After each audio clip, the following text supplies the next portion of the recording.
नमस्कार, आप देख रहे हैं न्यूज 18 राजस्थान। आपके साथ मैं हूं अभिषेक। चलिए देखते हैं फटाफट अंदाज में खबरें। आईटीबीपी बस हादसे में शहीद हुए सुभाष चंद्र बैरवाल पंचतत्व में विलीन हो गए। उनके पैतृक गांव शाहपुरा धोद में उन्हें अंतिम विदाई दी। जयपुर में छात्र संघ चुनाव के टिकट के ऐलान के साथ ही एनएसयूआई के कार्यकर्ता एनएसयूआई के खिलाफ उतर आए हैं। टिकट नहीं मिलने से खफा कार्यकर्ता प्रदर्शन कर रहे हैं। कार्यकर्ता राजस्थान यूनिवर्सिटी के मुख्य द्वार पर जाम लगाकर प्रदर्शन कर रहे हैं। एनएसयूआई प्रदेश अध्यक्ष अभिषेक चौधरी पर टिकट बेचने का आरोप लगा है। बांसवाड़ा में घर से लापता युवक का शव 18 घंटे बाद राज कॉलोनी के सामने झाड़ियों में मिला। शव के मुंह से झाग निकल रहे थे और पीठ पर रगड़ के निशान। पुलिस ने बताया कि मृतक युवक मानसिक रोगी जैसी हरकतें कर रहा था। वो बिना काम के शोर मचाता था और किसी की बात नहीं सुनने जैसी हरकतें जारी थी। झुंझुनू के रवलगढ़ में सैनी नगर की चोबदारों की ढाणी में एक विवाहिता ने कुएं में कूदकर आत्महत्या कर ली। पुलिस ने मौके पर पहुंचकर शव को कुएं से बाहर निकाला और मामला दर्ज कर जांच शुरू कर दी। डूंगरपुर जिले में जिला क्रिकेट संघ के बैंक खाते से धोखाधड़ी करते हुए 4 लाख की राशि निकालने का मामला सामने आया है। जिला क्रिकेट संघ के सचिव ने 3 लोगों के खिलाफ धोखाधड़ी का मामला दर्ज करवाया।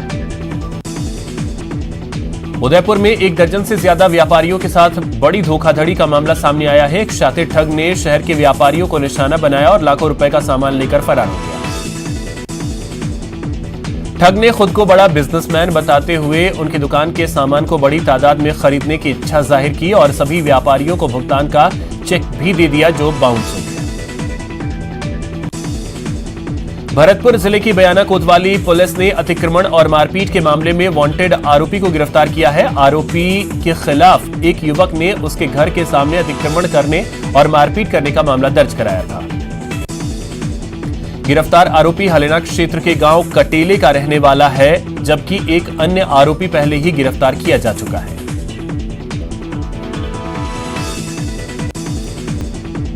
कोटा शहर में एक साथ 2 बच्चों के अपहरण का मामला सामने आया है। शहर के गावड़ी इलाके में रहने वाले 2 बच्चे को उसी के भाई का दोस्त अपहरण कर ले जा रहा था, लेकिन पुलिस ने सतर्क होकर अपहरणकर्ता को धर दबोचा। आरोपी शख्स से पीड़ित परिवार का पुराना विवाद चल रहा था, जिसका बदला लेने के लिए आरोपी ने उनके दोनों बच्चों को अगवा किया। बीकानेर कलेक्टर परिसर स्थित एसडीएम कार्यालय के बाहर हंगामा मच गया। वहां शादी के लिए एक प्रेमी जोड़ा आवेदन करने पहुंचा। सूचना मिलने पर युवती के परिजन मौके पर पहुंच गए और युवती से मारपीट की। परिजन युवती को जबरन साथ ले जाने लगे। इस दौरान मौके पर मौजूद पुलिसकर्मियों ने बीच बचाव किया। वहीं युवती अपने प्रेमी के साथ एसडीएम ऑफिस चली गई।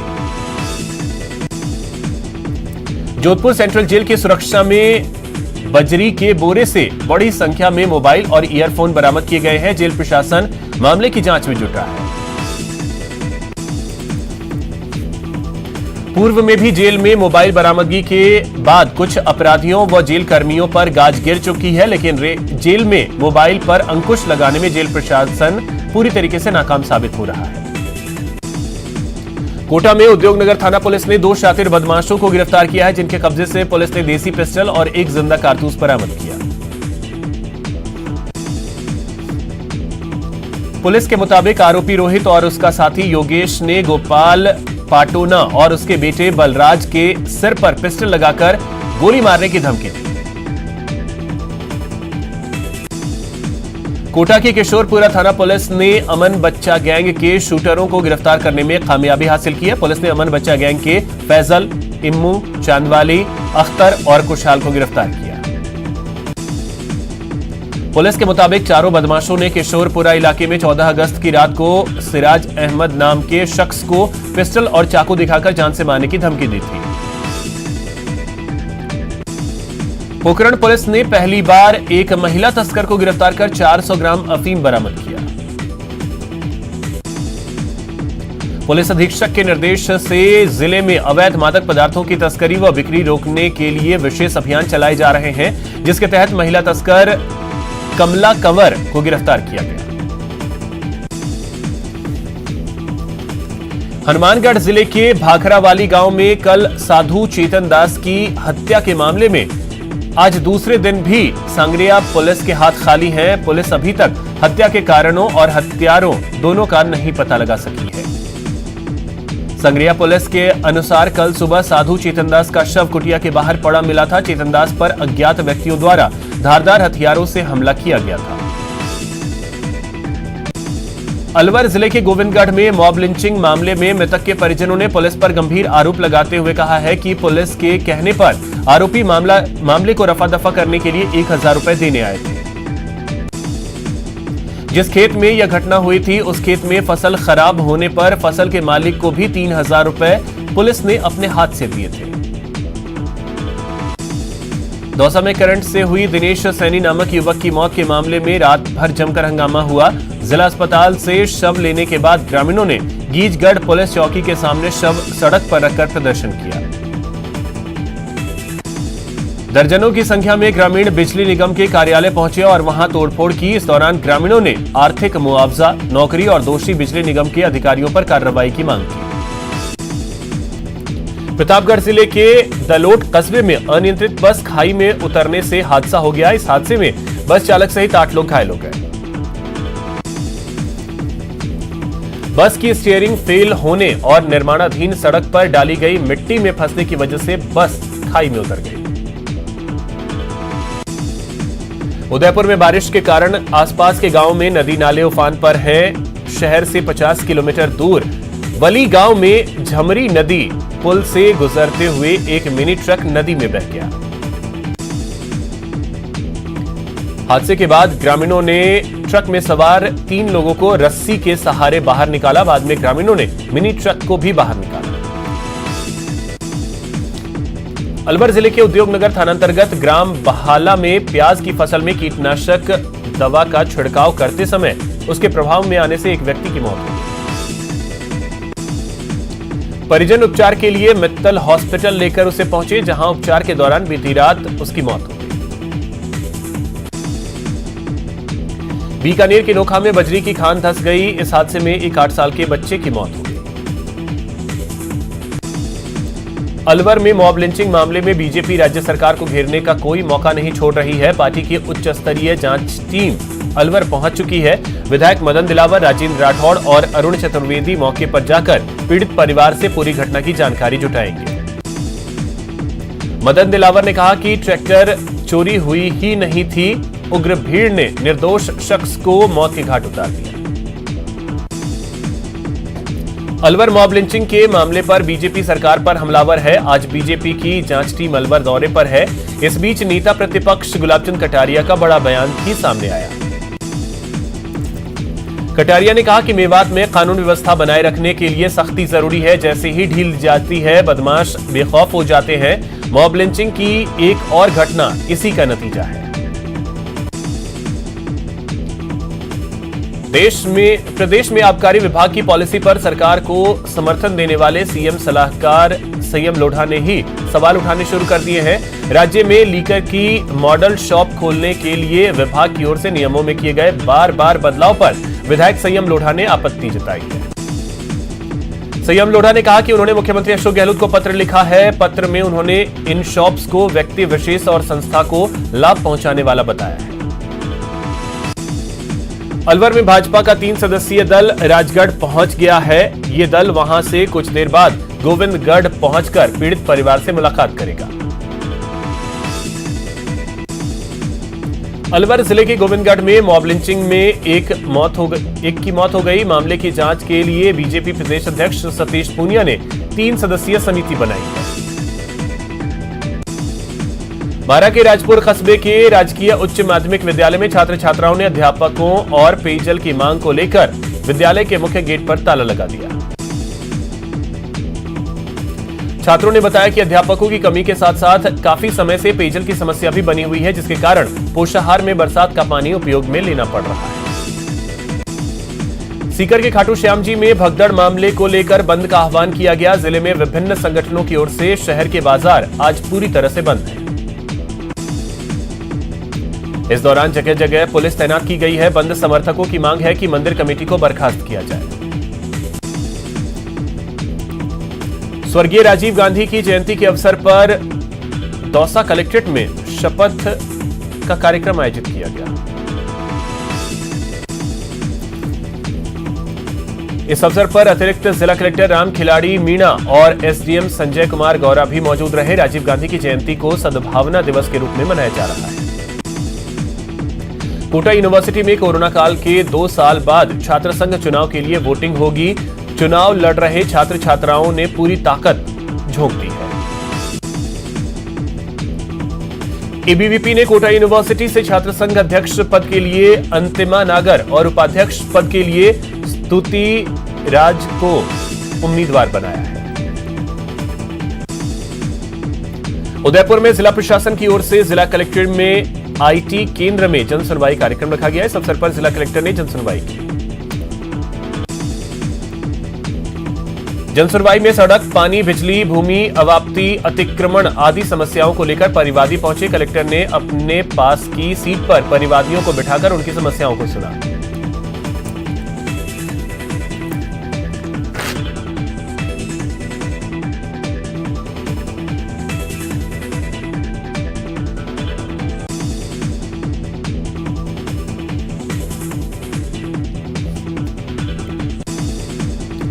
टोंक के निवाई को पीपलू से जोड़ने वाली मुख्य सड़क का बुरा हाल है। सड़कों पर बने गहरे गड्ढे बारिश होने से पानी भर जाते हैं, जिससे जनता में आक्रोश बढ़ रहा है। स्थानीय लोगों का कहना है कि समस्या को लेकर विधायक प्रशांत बैरवा को कई बार चुनावी वादा याद दिलाया गया, लेकिन कई साल गुजर जाने के बाद भी हाल बेहाल है।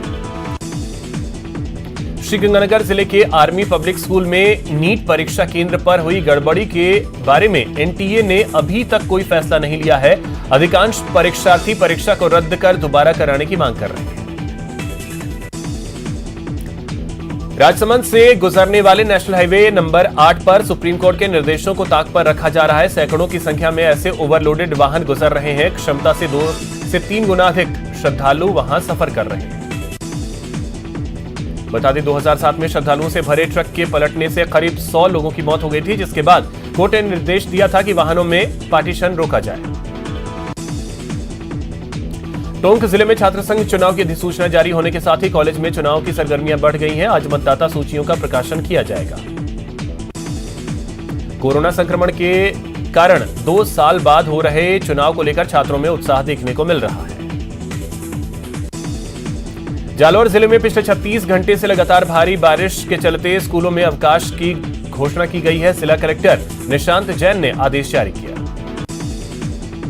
तेज बारिश के चलते नदी नाले उफान पर हैं। वहीं लगातार हो रही बारिश के चलते किसानों के चेहरे पर चिंता की लकीरें दिखने लगी हैं। बाड़मेर जिले के रडवा गांव में बरसात से पक्का मकान गिर गया। वहीं लगातार बारिश से कच्ची बस्तियों में जलभराव हो गया। बाड़मेर जिले में लगातार भारी बारिश का दौर जारी है। बारिश से जिला अस्पताल के वार्ड में पानी घुस गया। वार्ड में भर्ती मरीजों को परेशानी का सामना करना पड़ा। सिरोही जिले के माउंट आबू में 4 दिनों से चल रही मूसलाधार बारिश से लोगों का जनजीवन खासा प्रभावित हुआ है। वहीं माउंट आबू पर्यटन स्थल अब आने वाले बाहरी वाहनों को एंट्री देने से सख्त रूप से मना कर दिया है। टोंक जिले में लगातार बारिश के बाद पीपलू तहसील कार्यालय भवन जर्जर अवस्था में होने के वजह से काम प्रभावित हो रहा है। भूमि अभिलेख निरीक्षक कक्ष की छत से प्लास्टर गिरने से कर्मचारियों में भय का माहौल है। पंजीयन कक्ष, TRALR शाखा, कोर्ट रूम की छतों से पानी टपक रहा है।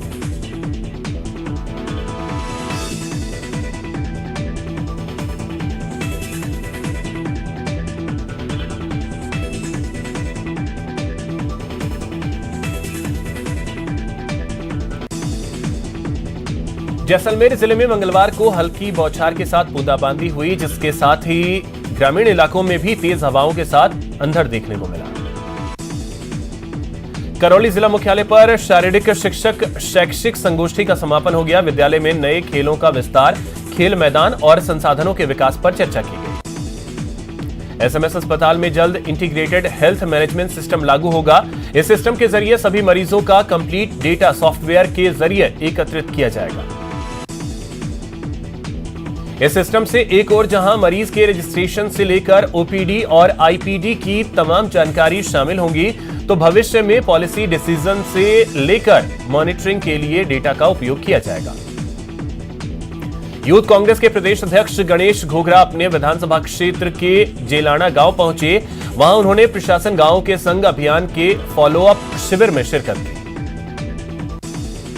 इस दौरान विधायक गणेश घोगरा ने ग्रामीणों से संवाद करते हुए उनकी समस्याएं सुनी। शिविर के दौरान विधायक ने 53 किसानों को कृषि भूमि पट्टे वितरित कर उन्हें लाभान्वित किया। झुंझुनू के उदयपुर वाटी के लोहारगल क्षेत्र में वार्षिक लक्खी मेले को लेकर पुलिस प्रशासन समेत सरकारी विभागों के अधिकारी कर्मचारी तीर्थराज लोहारगल पहुंचे और माहेश्वरी भवन में तैयारी को लेकर बैठक की। जन्माष्टमी और छात्र संघ चुनाव को लेकर अजमेर पुलिस अलर्ट मोड पर है। एसपी चुनाराम जाट ने सभी एसएचओ और डिप्टी के साथ मीटिंग ली। भरतपुर में श्री कृष्ण जन्माष्टमी पर्व की तैयारियों को लेकर श्रद्धालुओं के द्वारा बाजार में जमकर खरीदारी की जा रही है, जिससे व्यापारियों में हर्ष का माहौल है।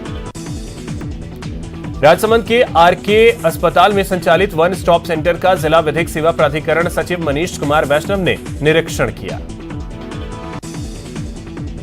निरीक्षण के दौरान सेंटर पर कोई भी महिला आश्रयरत नहीं पाई गई। सेंटर की सफाई व्यवस्था और पेयजल व्यवस्था संतोषजनक पाई गई।